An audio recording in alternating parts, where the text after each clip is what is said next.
Hello everyone, welcome back to our channel and friends, thank you मुझे अपने comment से motivate करने के लिए। I am really grateful.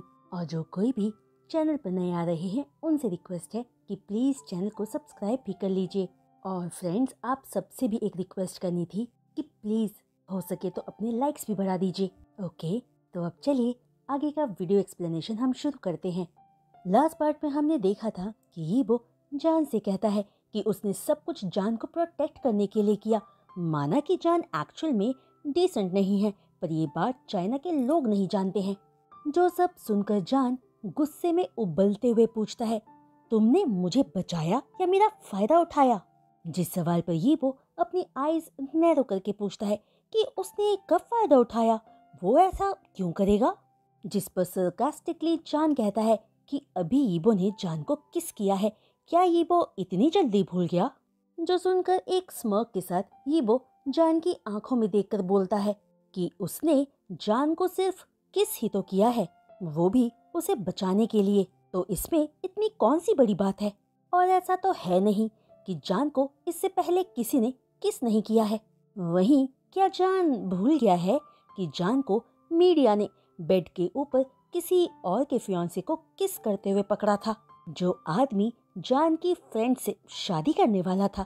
जो बात सुनकर जान का फेस गुस्से और शर्म से लाल हो जाता है और वो यीबो को थप्पड़ मारने के लिए अपना हाथ उठाता है, जिस हाथ को यीबो वक्त रहते ही पकड़ लेता है और वार्निंग से भरी टोन में कहता है कि जान ऐसा करने की हिम्मत भी ना करे। कि तभी जान की आंखें गुस्से और ह्यूमिलिएशन की वजह से आंसुओं से भर जाती है और वो झटके से अपना हाथ यीबो से छुड़ाकर वापस पार्टी हॉल की तरफ जाने लगता है। पर इससे पहले कि जान हॉल में एंटर करता, यीबो दोबारा जान का हाथ पकड़कर खींचते हुए जान को अपनी तरफ कर लेता है और हार्श टोन में जान से कहता है कि जान ऐसी हालत में अंदर सबके सामने नहीं जा सकता है। तभी जान का खुद को यीबो से छुड़ाने का स्ट्रगल देखकर यीबो थोड़ा लो वॉइस में आगे कहता है कि यीबो मान रहा है कि ये सब यीबो की ही गलती है, इसलिए अब वो ही जान को घर ड्रॉप करने जाएगा। जो कहकर यीबो जान को बैक डोर की तरफ ले जाते हुए कहता है कि वो बैक डोर से बाहर जाएंगे तो उन्हें कोई नहीं देख पाएगा।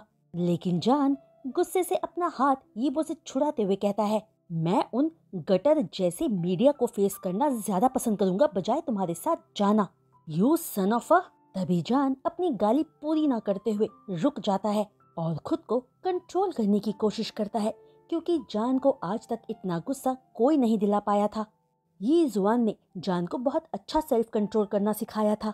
कि तभी वहाँ जाओ चेंग को लॉबी के दूसरी तरफ से आता देखकर जान राहत की सांस भरता है और चेंग को आवाज लगाता है, जो सब देखकर यीबो गुस्से में चिढ़ते हुए कहता है कि ओह, तो ये जान का लवर बॉय है। जान को तो यहाँ आए अभी पूरा 1 महीना नहीं हुआ है और जान ने अपने लिए एक नया आदमी भी ढूंढ लिया है। तो यीबो उम्मीद करता है कि इस लड़के की ऑलरेडी कोई गर्लफ्रेंड नहीं होगी जिसे जान हर्ट कर पाएगा। जो अपनी बातों का जहर उगलकर यीबो पलटकर पार्टी हॉल के अंदर चला जाता है। तभी चैंग जान के पास आकर वरिड एक्सप्रेशंस के साथ पूछता है कि वो आदमी कौन था और क्या जान ठीक है। जिन सवालों पर जान, जो अभी भी अपने चेस्ट को पकड़े अपने गुस्से को कंट्रोल करने की कोशिश कर रहा था, आराम से कहता है कि वो कोई इम्पोर्टेंट इंसान नहीं था और बस उसकी वजह से जान के कपड़े खराब हो गए हैं। तभी जान की हालत देखकर चैंग अपना कोट उतारकर जान को कवर कर देता है, फिर जान को लेकर उसी बैक डोर से बाहर चला जाता है जिसके बारे में यीबो ने कहा था। वही नेक्स्ट डे जान जेनजिन से वापस अमेरिका चले जाने को कहता है, क्योंकि जेनजिन एक बड़े से कॉन्डोमिनियम को रेंट पर लेकर वहां रह रहा था और जान से वापस चलने के लिए कह रहा था, क्योंकि जेनजिन के पास पैसे खत्म हो चुके थे। जो सुनकर जान हैरानी से पूछता है कि जेनजिन के पास पैसे कैसे खत्म हो सकते हैं। जेनजिन तो सालों से एक मोटी सैलरी जान से लेता आया है। तभी कुछ सोचकर जान डिसबिलीफ के साथ पूछता है कि क्या जेनजिन गैम्बलिंग करता है, क्योंकि उसको तो कोई बुरी आदत नहीं है। जिस पर जेनजिन कुछ नहीं कहता और जेनजिन की खामोशी जान के शक को कंफर्म कर देती है। और जान याद करता है कि कैसे ये जुआन के बीमार होते ही जेनजिन परेशान हो गया था, ये सोचकर कि अगर यीजुआन को कुछ हुआ तो उसको पैसे कैसे मिलेंगे। वहीं जेनजिन को ये भी लगता था कि जान को बहुत सारे कॉन्ट्रैक्ट्स यीजुआन की वजह से मिलते थे, जो वो अपनी बॉडी सेल करके जान के लिए लेकर आती थी। जिस बात पर एक बार जान ने जेंजिन को अपनी मॉम से झगड़ते हुए भी सुना था, जहां जेंजिन की बातों पर यीजुआन सिर्फ हंसी थी और जेंजिन को उसकी जगह बताते हुए कहा था कि यीजुआन अपने बॉयफ्रेंड्स के साथ क्या करती है वो उसकी अपनी चॉइस है, लेकिन जान का इन सब से कोई लेना देना नहीं है। जान अपनी मेहनत से सब पा रहा है, जो बात खुद जान भी जानता था कि यीजुआन ने जान की लाइफ को अपनी लाइफ से कभी मिक्स नहीं किया था। तभी जान को खामोश देखकर जेंजिन कहता है कि उन्हें न्यूयॉर्क वापस जाना ही होगा, क्योंकि जान की सेविंग्स भी यीजुआन को बचाने में खत्म हो चुकी है और जान को भी अपने लिए पैसे चाहिए। जिस बात पर जान चुप रहता है और सोचता है कि सच में उसे भी पैसे चाहिए, लेकिन शायद वो यहीं चाइना में अपने लिए एक छोटा सा बिजनेस स्टार्टअप कर लेगा और फिर बाद में फाइन आर्ट्स की क्लासेस भी ज्वाइन कर लेगा, क्योंकि जान को पेंटिंग्स करना पसंद है। जो सोचकर जान जेंजिन से कहता है कि उसने वापस जाने का अभी फैसला नहीं लिया है और अगर जेंजिन भी वापस नहीं जाना चाहता तो कॉन्डो को छोड़कर कोई नॉर्मल घर रेंट पर ले ले जो वो अफोर्ड भी कर पाए, साथ ही वो गैम्बलिंग खेलना भी बंद करे। जो सब सुनकर जेंजिन का चेहरा गुस्से से लाल हो जाता है, लेकिन अगले ही पल वो अपने इमोशंस को कंट्रोल करके कहता है कि काश जान को समझ आ जाए और वो क्या कर रहा है वो सोच पाए। तभी कुछ याद करके जेंजिन जान को बताता है कि चेंग पेंग फू की पार्टी में काउंसलर जाओ ने जान को उनकी प्राइवेट पार्टी में आने के लिए इनवाइट किया है और वो कॉन्फर्मेशन के लिए दोबारा जान को कॉल करेंगे, जिसके बारे में सुनकर जान पार्टी के लिए मना करने का डिसाइड कर लेता है। वहीं दूसरी तरफ यीबो जी के पास उसे अपने और ली यिंग की फर्स्ट एनिवर्सरी की पार्टी में आने के लिए इनवाइट करने आता है, जहां यीबो की बात पर हंसते हुए जी कहती है कि फाइनली यीबो की कोई एक गर्लफ्रेंड साल भर तक उसके साथ रह पाई है, पर जी उम्मीद करती है कि यीबो इतना समझदार होगा कि उससे शादी ना करे। जो सुनकर यीबो स्माइल करता है और अपनी कजिन से पूछता है कि आखिर वो ली यिंग को पसंद क्यों नहीं करती है, जिस पर जी अपने शोल्डर्स को उचकाते हुए कहती है कि वो बस नहीं पसंद करती है उस ली यिंग को, वो ली यिंग जी को अच्छी नहीं लगती है। जो बात कहकर अगले ही पल जी की आंखों में चमक आ जाती है और वो यीबो से कहती है कि वो यीबो की गर्लफ्रेंड के बारे में बात नहीं करना चाहती है, बल्कि चाहती है कि यीबो सैटरडे को उसके घर पार्टी में आए। जो बात सुनकर यीबो को चेंग पेंग फू की पार्टी याद आ जाती है और उस पार्टी में मिले एक इंसान का चेहरा भी, जिन मेमोरीज को यीबो फौरन दिमाग से निकालकर जी को देखता है और मन में गॉड को थैंक्स कहता है कि जी सिंगापुर से लास्ट नाइट ही वापस आई थी, वरना जान की पिक्स यीबो के साथ देखकर जी यीबो से कई सवाल पूछती जिनके जवाब शायद यीबो दे नहीं पाता। वही यीबो ऑलरेडी ली यिंग को उन फोटोज की एक्सप्लेनेशन देते देते थक चुका था और जाओ हैनरी का ग्रेटफुल था जिसने ली यिंग को समझाया था, जिस पर यीबो को माफ करने के बदले में ली यिंग ने यीबो से उनकी एनिवर्सरी पार्टी यीबो के याट में ऑर्गेनाइज करने की बात की थी। तभी यीबो को अपने ख्यालों से बाहर लाते हुए जी पूछती है कि यीबो पार्टी में आएगा या नहीं, जो पूछकर जी आगे कहती है कि वो जानती है कि यीबो और उनके बाकी सारे कजिन्स जी को बहुत प्यार करते हैं और यीबो चाहे तो अपनी गर्लफ्रेंड को भी पार्टी में ला सकता है। जी तो बस अपने बॉयफ्रेंड को यीबो से मिलवाना चाहती है और चाहती है कि यीबो जी को उसके पेरेंट्स के सामने सपोर्ट करे, क्योंकि चाहे जी के पेरेंट्स माने या ना माने जी उसी से शादी करेगी। जो बात सुनकर यीबो प्यार से जी के सर पर हाथ फेरते हुए कहता है कि वो जरूर आएगा और उस लकी मैन से भी मिलेगा। फिर टाइम स्किप होता है और इस वक्त जान अचानक डोर क्लोज होने की आवाज सुनकर अपनी आंखें बड़ी मुश्किल से खोलकर अपने आसपास देखता है तो खुद को एक अनजान रूम के अंदर बेड के ऊपर पाता है। तभी जान सीधा लेटकर शीशे की बनी छत पर खुद के रिफ्लेक्शन को देखकर शॉक रह जाता है और एब्सेंट माइंडली अपने पास रखी एक बेडशीट से खुद को कवर कर लेता है, क्योंकि वो पूरा नेकेड था। जहां खुद को इस हालत में देखकर जान डर से कांप रहा था और उसे 2 साल पहले का इंसिडेंट याद आ रहा था। बस फर्क इतना था कि इस वक्त जान रूम में अकेला था। तभी जान घबराकर फौरन बेड पर उठकर बैठ जाता है और खुद को चेक करके रिलीव्ड फील करता है कि सिवाय नेकेड होने के उसकी बॉडी पर किसी तरह के टॉर्चर साइंस नहीं थे। तो फील करके जान कंफ्यूज्ड होते हुए सोचता है कि आखिर उसके साथ क्या हुआ है, वो इस वक्त कहाँ है और नेकेड क्यों है। जो बात सोचते हुए जान उठकर दरवाजे की तरफ जाने की कोशिश करता है तो उसके पैरों के नीचे की जमीन हिलने लगती है तो जान दोबारा बेड पर बैठकर रियलाइज करता है कि वो इस वक्त एक यॉट में है, जहां जान मिस्टर काउंसलर जाओ की प्राइवेट पार्टी में आया था, जिस पार्टी में वो आना नहीं चाहता था, पर जेंजिन की रिक्वेस्ट मानकर आ गया था, क्योंकि जेंजिन ने जान के बिहाफ पर पार्टी का इनविटेशन एक्सेप्ट कर लिया था और जेंजिन की 1000 रिक्वेस्ट्स पर जान को आना ही पड़ा था, जो पार्टी बीजिंग यॉट क्लब में ऑर्गेनाइज की गई थी, जिस यॉट पर जान और बाकी सारे गेस्ट को बोट से लाया गया था, क्योंकि वो यॉट तियानजिन पोर्ट से थोड़ी दूरी पर था। जिस पार्टी में सिर्फ 15 से 20 ही लोग आए थे, जहां जान को काउंसलर जाओ ने स्पेशल अटेंशन दी थी और हर वक्त जान को कमर से पकड़कर अपने साथ ही रखा था। साथ ही जान को बहुत सारे गिफ्ट्स भी दिए थे, जिन गिफ्ट्स को मैनेज करने और पार्टी को एंजॉय करने में जेंजिन पूरा बिजी था। वही डिनर से पहले ड्रिंक के टाइम पर जान ने नोटिस किया था कि जब काउंसलर जाओ पर्सनली जान के लिए सेकेंड टाइम वाइन का गिलास लेने गए थे, तो जेंजिन काउंसलर के पास आकर कुछ कह रहा था, जो बात कहकर जेंजिन ने जान की तरफ देखकर एक ऑकवर्ड स्माइल पास की थी, जिस स्माइल को देखकर पहली बार जान को अपने दिल में घबराहट सी फील हुई थी। जो वो क्यों हुआ था जान समझ ही नहीं पाया था। तभी वाइन का ग्लास जान को देते हुए हेनरी पूछता है कि क्या जान पार्टी एंजॉय नहीं कर रहा है, क्योंकि जान का सैड फेस मिस्टर जाओ साफ देख पा रहे हैं, जिस पर जान कहता है कि वो थोड़ा बस थका हुआ सा है, जो सुनकर हेनरी हंसते हुए कहता है कि जान को ड्रिंक हेल्प करेगा और जान को हेनरी के स्पेशल शेफ के हाथों का खाना भी पसंद आएगा, जिसके बाद जान सारी थकान भूल जाएगा। जहां हेनरी के फोर्स करने पर जान वाइन के 2 सिप लेता है, तभी त्रिशिया एक मॉडल हेनरी के पास आकर बात करने लगती है, जिस मौके का फायदा उठाकर जान वाइन वहीं रखे एक प्लांट में फेंक देता है। जो जान को ऐसा करते त्रिशिया नोटिस करके जान को देखकर स्माइल करती है, पर कुछ नहीं कहती, जो देखकर जान राहत की सांस भरता है। फिर थोड़ी देर बाद जान स्लीपी फील करते हुए हेनरी से कहता है कि उसे नींद आ रही है तो वो घर जाना चाहता है, जिस पर हेनरी जान को संभालते हुए कहता है कि इस यॉट में बहुत सारे रूम्स हैं, जान यही थोड़ी देर रेस्ट कर सकता है।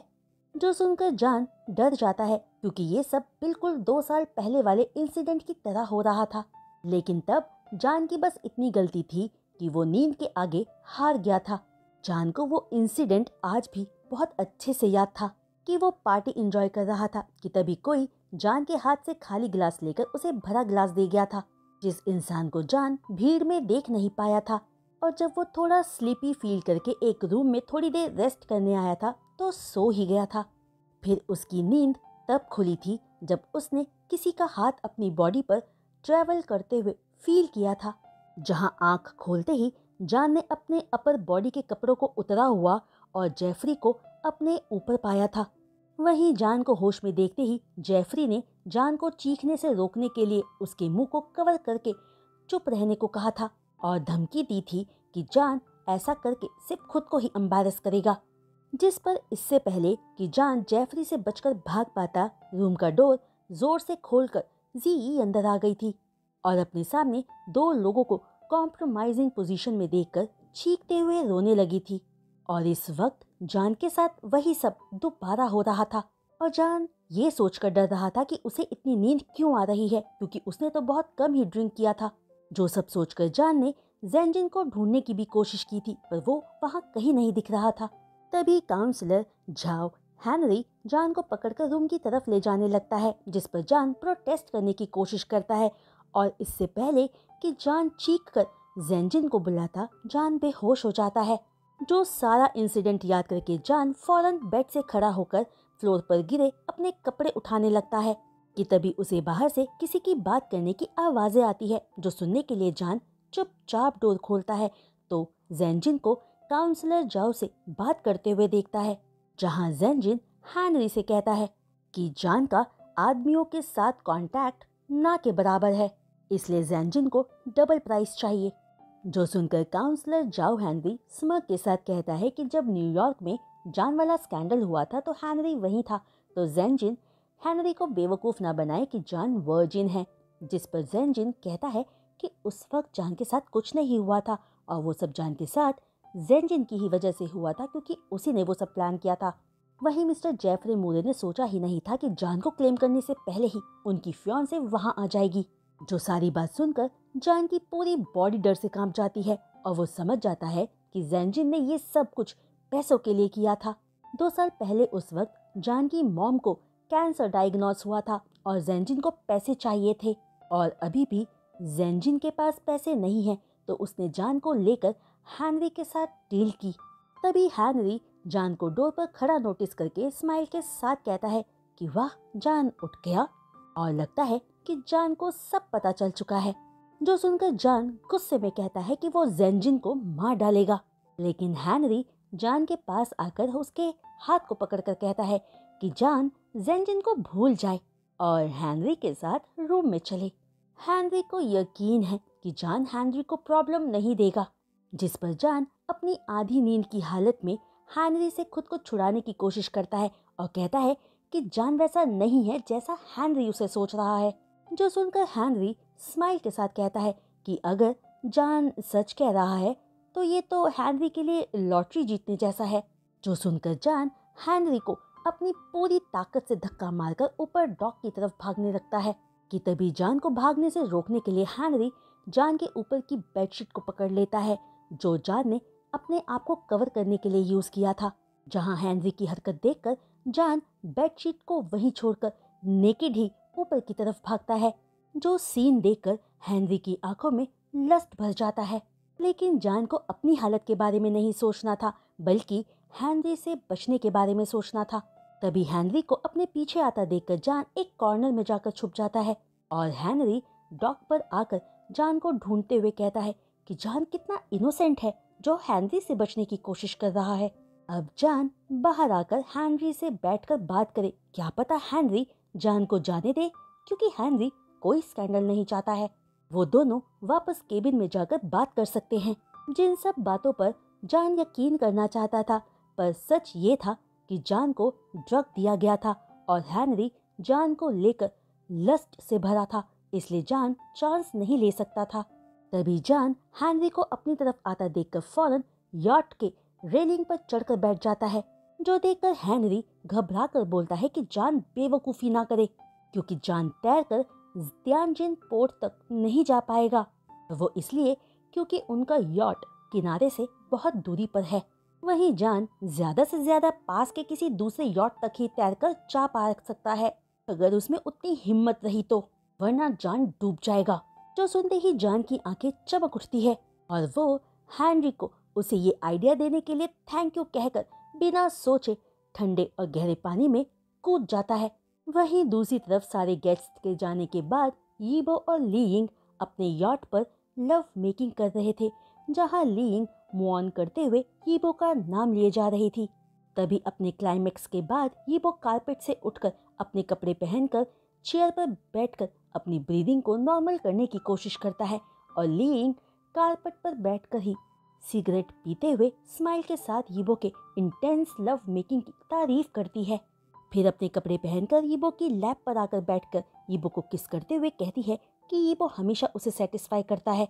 जो सुनकर यीबो स्माइल के साथ कहता है कि लीइंग भी हमेशा उसे सेड्यूस करने के लिए सक्सेसफुल रहती है और यीबो कोई सेंट नहीं है जो खुद को कंट्रोल करेगा।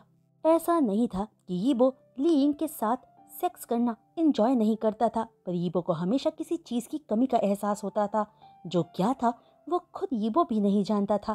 तभी लीइंग यीबो से पूछती है कि यीबो उनकी मैरिज की बात कब करने वाला है। उन्हें डेट करते हुए 1 साल हो चुका है। अब तो लीइंग के डैड भी पूछने लगे हैं कि कब यीबो उनसे बात करने आएगा, जिस पर यीबो कामली कहता है कि लीइंग ऑलरेडी जानती है कि यीबो अभी कमिटमेंट के लिए रेडी नहीं है। जिस पर लीइंग कुछ कहती उससे पहले ही उनके रूम पर नॉक होता है, जो यॉट का एक स्टाफ था और वो लीइंग को तियानजिन पोर्ट तक छोड़ने के लिए आया था, जिसे देखकर लीइंग ना जाने के इरादे से पूछती है कि क्या उसका जाना जरूरी है। जिस पर यीबो लीइंग को यॉट के एंट्रेंस तक छोड़ते हुए कहता है कि वो कुछ दिनों के लिए अपने आइलैंड जा रहा है और वहीं रहेगा। अब तो यीबो वापस आकर ही लीइंग से मिलेगा, जिस पर लीइंग यीबो को गुड बाय किस करके वहां से चली जाती है। फिर यीबो जब अपना टाइम चेक करता है तो मॉर्निंग के 3 बज चुके थे तो टाइम चेक करके यीबो सोचता है कि लिंग अब तक घर पहुंच चुकी होगी, जो सोचकर यीबो जैसे ही बेड पर सोने जाता है वो अपने केबिन से यॉट की रस्सी को हिलते हुए देखता है, जो देखकर यीबो पूरे कंसंट्रेशन के साथ उस तरफ देखता रहता है। क्योंकि यॉट चल नहीं रही थी और ना ही बाहर हवा थी, तो रस्सी हिल क्यों रही थी, यही यीबो सोचे जा रहा था। तभी अपने ख्याल को साइड में करके यीबो जैसे ही अपनी आंखें बंद करने वाला था, उसकी आंखें वाइड ओपन हो जाती है। जब वो एक हाथ यॉट की रेलिंग पर देखता है, फिर दूसरा हाथ देखता है और अगले ही पल एक इंसान को यॉट के अंदर गिरते हुए देखता है, जिसे देखकर यीबो हैरान रह जाता है, क्योंकि वो किनारे से बहुत दूरी पर थे। तो बीच पानी में ये इंसान कहाँ से आया? और अगर यीबो गलती नहीं कर रहा था तो वो इंसान पूरा नेकेड था और उसकी बॉडी से पानी गिर रहा था, जिसकी तरफ यीबो एब्सेंट माइंडली बढ़ने लगता है। और इंसान का चेहरा देखकर यीबो की आंखें डर से बड़ी हो जाती है और उसकी सांसें रुक जाती है, क्योंकि वो इंसान और कोई नहीं था, शाओजा था। तो फ्रेंड्स, आज का ये वीडियो एक्सप्लेनेशन मैं यही रोकती हूँ और उम्मीद करती हूँ कि आप सबको आज का ये वीडियो एक्सप्लेनेशन पसंद आया होगा। तो फ्रेंड्स, अगर आपको आज का ये वीडियो एक्सप्लेनेशन पसंद आया हो तो प्लीज़ अपने लाइक्स देना बिल्कुल मत भूलिएगा, और हाँ, अपने कमेंट्स देना भी मत भूलिएगा। जिन दोनों ही चीज़ों का मुझे बेसब्री से इंतज़ार रहता है, क्योंकि लाइक्स हमारे चैनल को प्रमोट करने में हेल्प करेगा और आपके कमेंट्स मुझे मोटिवेट करने में। So thank you friends. और जो कोई भी चैनल पर नए आ रहे हैं और चैनल को सब्सक्राइब कर रहे हैं, उनसे रिक्वेस्ट है कि प्लीज़ चैनल को सब्सक्राइब करने के बाद बेल आइकन को हिट करना मत भूलिएगा। तो आज के लिए बस इतना ही। मैं जल्द लौटूंगी नेक्स्ट वीडियो एक्सप्लेनेशन के साथ। तब तक के लिए बाय।